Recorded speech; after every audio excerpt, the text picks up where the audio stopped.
Film की शुरुआत में हम एक कपल को देखते हैं जिनका कुछ दिन पहले ही बच्चा पैदा हुआ था, मगर किसी वजह से दोनों ही काफी परेशान घबराए हुए थे और अपने घर के सारे आईनों को वो तोड़ रहे थे। बच्चे की मम अपने बच्चे को झोले में डालकर बाहर किसी काम से चली जाती है, जिसके बाद हम बड़ा ही अजीब सीन देखते हैं। झोले के पास से एक बेबी मॉन्स्टर निकलता है जो उस बच्चे के चेहरे पर हल्का सा कट लगा देता है, जिससे उसका खून निकलने लगता है। उधर जब बच्चे की डैड आखिरी शीशे को तोड़ने जाते हैं तो उसे नहीं तोड़ पाते, क्योंकि उस शीशे में से एक चुड़ैल बाहर आकर उसे जान से मार डालती है। बच्चे की मम जब वापस आती है तो ये देखकर काफी घबरा जाती है कि उसका बच्चा भी अब नहीं रहा, वो भी मर चुका है। उसका जिस्म नीला पड़ गया था, जो देखने से लग रहा था कि इसे मरे हुए जैसे काफी दिन हो गए हैं। अब ये चुड़ैल जैसे अचानक आई थी वैसे ही गायब भी हो जाती है, जिसके बारे में समझना काफी मुश्किल था। खैर अब कुछ वक्त के बाद हम दोबारा से कपल को देखते हैं जिनका भी कुछ वक्त पहले ही एक बच्चा हुआ था। इनमें औरत का नाम रेचल था। ये लोग एक नई जगह पर रहने के लिए आए थे। वो लोग अपना सामान अभी रख ही रहे थे कि इसी वक्त उनके लिए एक पार्सल आता है। ये पार्सल रेचल की मोम ने भेजा था, जिसमें कुछ डब्बे और खिलौने थे जो रेचल की बहन और उसके बच्चे के थे। रेचल की बहन और कोई नहीं बल्कि वही औरत थी जिसे हमने शुरुआत में देखा था, और उसी के बच्चे और हस्बैंड के साथ सब हुआ था,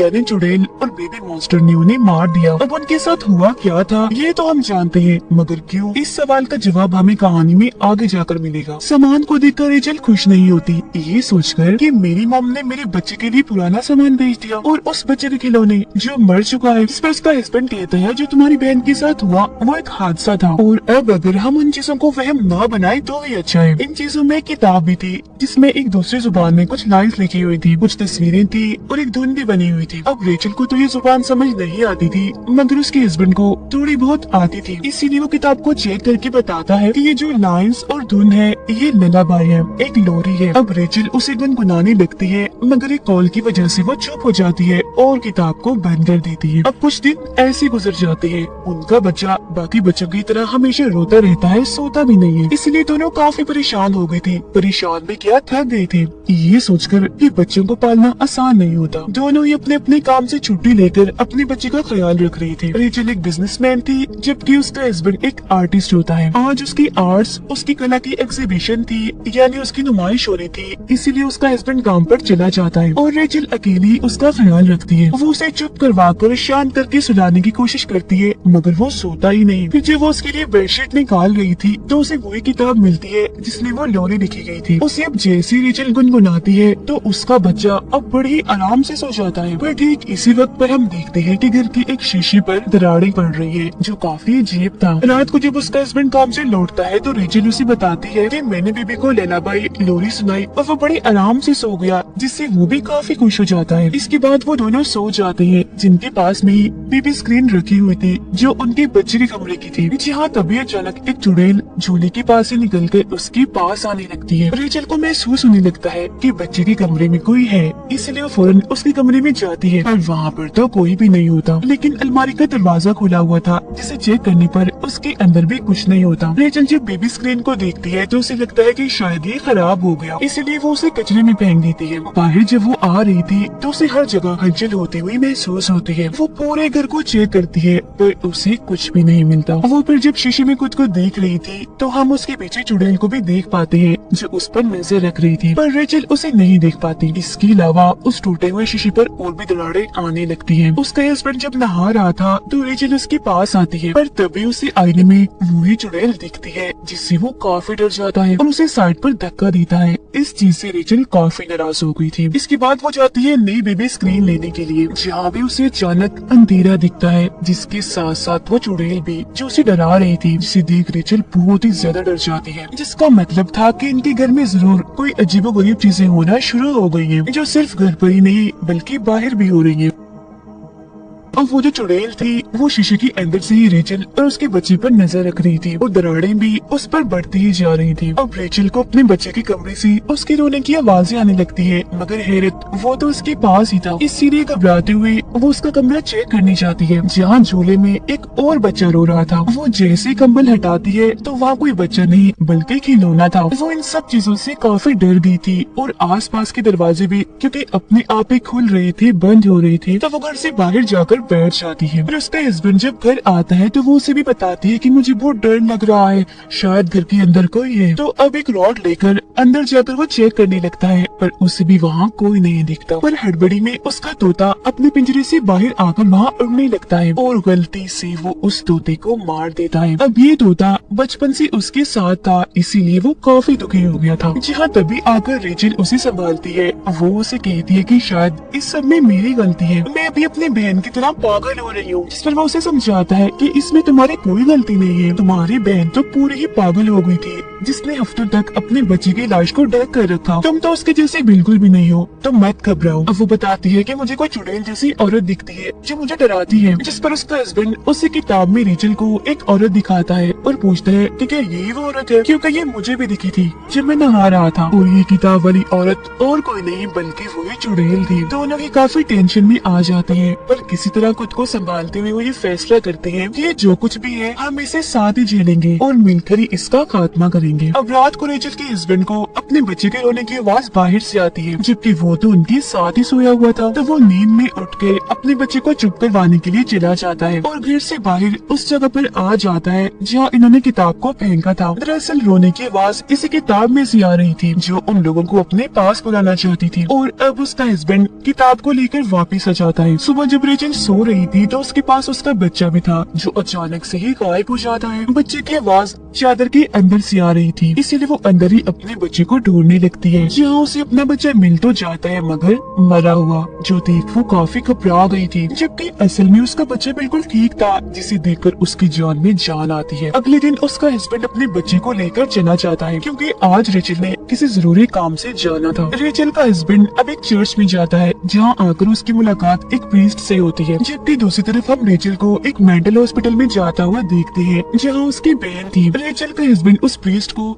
सब कुछ बताता है जिन चीजों का उन्हें सामना करना पड़ रहा था और वो किसी एक्सोर्सिस्ट के बारे में पूछता है जो भूत प्रेत को कंट्रोल करने की माहिर होते हैं ताकि उन्हें कोई मदद मिल सके। ये सारी बातें सुनकर प्रीस्ट उसे कहती है कि बिल्कुल यही सब रेचल की बहन भी पूछती हुई आई थी और अब वो उस किताब को देखकर उसके बारे में बताने लगती है। उधर रेचल भी अपनी बहन को सब कुछ बता देती है जो सुनकर वो कहती है कि क्या तुमने वो ललाबाई लोरी तो नहीं गाई, जिस पर रेचल हाँ में जवाब देती है। जिस पर उसकी बहन डर जाती है और कहती है कि मैंने वो सारा सामान लॉक करके रख दिया था ताकि वो किसी को भी ना मिल सके, मगर वो तुम तक आ गया है, लोरी भी तुमने गा ली है तो अब बहुत बुरा होगा। और अब रेचल की बहन और प्रीस्ट उस किताब के बारे में बताने लगते हैं। तो यहाँ अब सामने आएगी उस चुड़ैल और लोरी की कहानी। अब जैसा कि हम जानते हैं कि दुनिया बनने से पहले गॉड ने सबसे पहले एडम और ईव को बनाया था, पर अक्सर लोगों का कहना है कि उनसे पहले गॉड ने एक औरत को बनाया था जिसका नाम लिलिथ था जो कि बहुत ही खूबसूरत थी। अब एडम ने एक खास किस्म की लोरी बनाई जो सुनकर लिलिथ हमेशा उनके पास आ जाया करती थी। लिलिथ उनके साथ रहना चाहती थी मगर ईव की वजह से वो उसके साथ नहीं रहना चाहती थी और लिलिथ की इसी गलती की वजह से उसे उस जगह से निकालकर जंगल में छोड़ दिया गया, जिसके बाद वो जंगलों में भटकती रही और वुल्व्स भेड़ियों के साथ रहने लगी। जिसके बाद उसने जन्म दी डी फॉर्म बच्ची जो किसी भी तरह इंसान नहीं दिखते थे, वो नॉर्मल नहीं थी क्योंकि वो बस थोड़े बहुत इंसान थे, बाकी वुल्फ जैसे थे। फिर जब एडम और ईव के बच्चे पैदा हुए तो क्योंकि वो इंसान और प्यारे भी थे तो उनके बच्चों से लिलिथ को जलन होने लगी, इसीलिए उसने उनके बच्चे चुराना शुरू कर दिए। जिसके बाद नस्ल दर नस्ल यही चलता रहा और इस नस्ल में कोई खास किस्म के बच्चे नहीं थे बल्कि पूरे इंसानी नस्ल के बच्चे थे जो कि एडम और ईव से पैदा हुए थे। ऐसा होने की वजह से एडम ने गॉड से दुआ मांगी, इसलिए गॉड ने लिलिथ को उठाकर एक खतरनाक दुनिया में फेंक दिया। अब रही बात ललाबाई यानी लोरी की, तो ये लफ्ज तो आया ही लिलिथ से बचने के लिए, मतलब कि ये एक ऐसी लोरी थी जो लिलिथ से बच्चों को दूर रखती। मॉम सिलोरी गाकर अपने बच्चों को लिलिथ से बचाती, पर वो क्योंकि काफी चालाक थी इसलिए यहाँ उसने एक चाल चल दी। उसने वही एडम की खास लोरी उठाई और उसमें कुछ ऐसे बदलाव किए जिसे पढ़ने से वो दोबारा से जाग जाएगी, वापिस आ जाएगी। और यही वजह है कि इस ललाबाई लोरी के जरिए आज भी वो बच्चों को ले जाने में कामयाब रहती है जब कोई उसे गाता है। उसकी बहन कहती है कि मैं तुम्हारे बच्चे को बचा सकती हूँ, बस मुझे यहाँ से निकालो, जिसके लिए रेचल मान जाती है। उधर रेचल का हस्बैंड उस प्रीस्ट से मदद मांगता है, जिस पर वो कहती है कि ये सिर्फ कहानियाँ हैं, झूठी दास्तान है, सच नहीं है, तो इसमें मैं तुम्हारी कोई मदद नहीं कर पाऊंगी और तुम भी रिलैक्स हो जाओ। जो सुनकर गुस्से में उसका हस्बैंड यहाँ से चला जाता है। घर आकर वो देखता है कि बाथरूम की सारी टैप्स टूटियां खुली हुई है, जिनमें से पानी आ रहा था। तो वो अपने बच्चे को कमरे में छोड़कर उन्हें बंद करने वॉशरूम में चला जाता है, जहाँ तभी दरवाजा अचानक बंद हो जाता है। बाहर उसका बच्चा अकेला था, जहाँ तभी उसके पास बेबी मॉन्स्टर आता है, जो कि और कोई नहीं बल्कि लिलिथ के बच्चे हैं। और शुरुआत में भी झूले के पास हमने जिस बेबी मॉन्स्टर को देखा था, जिसने बच्चे के चेहरे पर कट लगाया था, वो भी और कोई नहीं बल्कि लिलिथ का ही बच्चा था, क्योंकि ये भी दरअसल इंसान के बच्चों को पसंद नहीं करते थे। और वो रेचल के बच्चे के सामने शीशे का एक बर्तन तोड़ देती है, जिससे बच्चे के सामने ढेर सारा कांच बिखर जाता है, जिससे कि उसे किसी भी वक्त लग सकता था। उधर बाथरूम में रेचल के हस्बैंड को भी लिलिथ की झलक दिखाई देती है। बच्चा कांच के टुकड़े से अपना हाथ जख्मी करने ही वाला था कि तभी यहाँ रेचल आकर उसे ऐसा करने से रोक लेती है। उसके साथ उसकी बहन भी थी, जिसे देख उसका हस्बैंड पूछता है कि तुम इसे यहाँ क्यों लाई हो, जिस पर वो कहती है कि ये हमारी मदद कर सकती है, पर क्योंकि वो तो उसे पागल समझता था तो उसे ये चीज ठीक नहीं लगती। रेचल की बहन बताती है कि लिली पहले मेरे बच्चे को ले गई और फिर मेरे हस्बैंड को भी उसने मार डाला था, तो अब हमें कैसे भी करके तुम्हारे बच्चे को बचाना है। उस पर हर वक्त नजर रखी जाए और शीशों को ढक कर रखा जाए, और जब भी हम लिलिथ को देखें तो फौरन हम वहाँ से भाग जाएं, क्योंकि शीशे के जरिए ही वो नजर रखती है और वहाँ से आती जाती है, क्योंकि वो उसका रास्ता है अपनी दुनिया से यहाँ आने का। रेचल के हस्बैंड के पास एक आदमी की कॉल आती है, जो उसे बताता है कि मैं सीनियर प्रीस्ट हूँ, मेरे पास तुम्हारी ये किताब आई है, और जिस प्रीस्ट के पास तुम गई थी उसने मुझे बताया है कि तुम्हें मदद चाहिए, तो तुम बताए हुए घर के पते पर फौरन आ जाओ। तो वो ऐसा ही करता है, उस घर के लिए फौरन निकल जाता है। अब घर में रेचल और उसकी बहन बच्चे का ख्याल रख रही थी, जहाँ रेचल उससे कहती है कि मुझे लगता है मैं एक अच्छी माँ नहीं बन सकती, जो सुनकर उसकी बहन समझाती है कि ऐसा मत सोचो, ये सब तुम्हारे दिमाग में लिलिथ ने डाला है, ये उसकी चाल है, क्योंकि ऐसा करती वो तुम्हारे भरोसे को तोड़ना चाहती है, जिसके बाद वो आसानी से तुम्हारे बच्चे को ले जाएगी, तो इसीलिए तुम्हें हिम्मत और भरोसा रखना होगा। रेचल का हस्बैंड दिए हुए पते पर पहुंचकर सीनियर प्रीस्ट से मिलता है, जो किताब चेक करके उसे बताती है कि इसमें जो लूरे लिखी है वो किसी ने गाई है, जिस पर वो कहता है कि हाँ मेरी वाइफ रेचल ने गाई थी, जिसके जवाब में प्रीस्ट कहते हैं कि इस वजह से अब तुम्हारा बच्चा लिलिथ की नजर में है, तो सबसे पहले तुम्हें अपने बच्चे को लिलिथ से बचाना है। और हाँ, वो बच्चे को सीधा डायरेक्ट आकर नहीं ले जाती, उसे नहीं मारती, बल्कि उसका प्रोसेस किसी रिचुअल जादू की तरह होता है, जिसे पूरा करके ही वो बच्चे तक पहुंच सकती है। इस रिचुअल में 3 स्टेप्स होते हैं, जिनके पूरा होते ही इस दुनिया का दरवाजा खुलता है और वो आ जाती है। पहला स्टेप था उस लोरी को गाना, फिर दूसरा घर में किसी जानवर परिंदे का खून देना, जिस पर फौरन रेचल का हस्बैंड कहता है कि हाँ मेरे तोते का खून बहा था, वो मर गया है, जिसका मतलब था कि अब आखिरी तीसरा स्टेप ही बचा है रिचुअल पूरा होने में, और वो है उनके बच्चे का एक बूंद खून बहना। जब ऐसा होगा तो लिलिथ उसे लेने आ जाएगी, यानी कि शुरुआत वाले बच्चे को जो कट लगा था उसके खून बहने की वजह से लिलिथ उसे ले जा पाई थी, और ये सब और कोई नहीं बल्कि लिलिथ के बच्चे करते हैं। और उन्होंने रेचल के बच्चे के सामने भी ग्लास का बर्तन इसलिए तोड़ा था ताकि उसका खून बहे और रिचुअल पूरा होते ही लिलिथ आकर उसे ले जाए।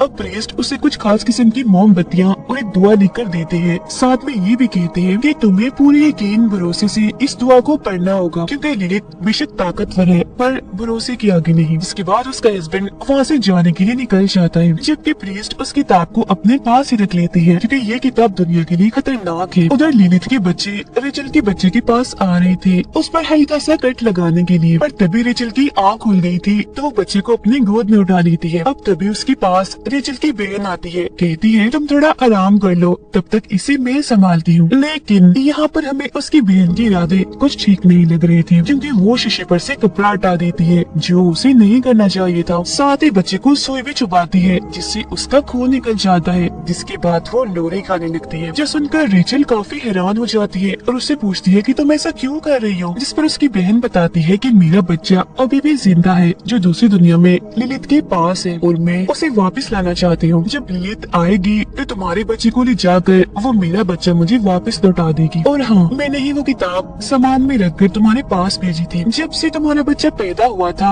मैं इसी वक्त का इंतजार कर रही थी, जिससे साफ जाहिर था कि उसकी बहन ही उसकी दुश्मन बन गई, यानी कि ये भी एक जलन ही थी। रेचल को अपनी बहन का ये रूप देखकर बहुत गुस्सा आ गया था, इसीलिए वो उस पर हमला कर देती है। उनकी हाथापाई हो रही थी कि इसी बीच लिलिथ आकर रेचल के बच्चे को अपने साथ ले जाती है, जिसके बाद रेचल के पीछे उसकी बहन आकर उसे शीशे में खींचकर ले जाती है, जो दरअसल उसे लिलित की दुनिया में ले आई थी। उधर जब उसका हस्बैंड घर आ रहा था तो लिलित उस पर भी हमला कर देती है, पर वो जैसी तैसी करके बच जाता है। अंदर जब वो आता है तो उसे शीशे में रेचल दिखती है, जो अगले ही पल गायब हो गई थी। इसीलिए वो सारी मोमबत्तियों को जलाकर सारे शीशों को चेक करने लगता है। लिलित की दुनिया में उसकी बच्ची रेचल पर हमला कर देती है, पर वो जैसी तैसी उनसे बच जाती है। जहाँ तभी उसके पास उसकी बहन आकर कहती है कि अपने बच्चे को बुलाओ पूरे यकीन से, क्योंकि ऐसा करते ही हम उसे ढूंढ पाएंगे और दोनों बच्चों को बचा पाएंगे। अब रेचल जैसे अपने बच्चे का नाम लेती है तो उसे उसकी आवाज भी आने लगती है, जिसका वो पीछा करने लगती है। लिलित फिर रेचल के हस्बैंड पर हमला करने के लिए आती है और उन मोमबत्तियों को भी बुझा देती है, मगर जब वो धुआं पड़ने लगता है वो भी पूरे यकीन के साथ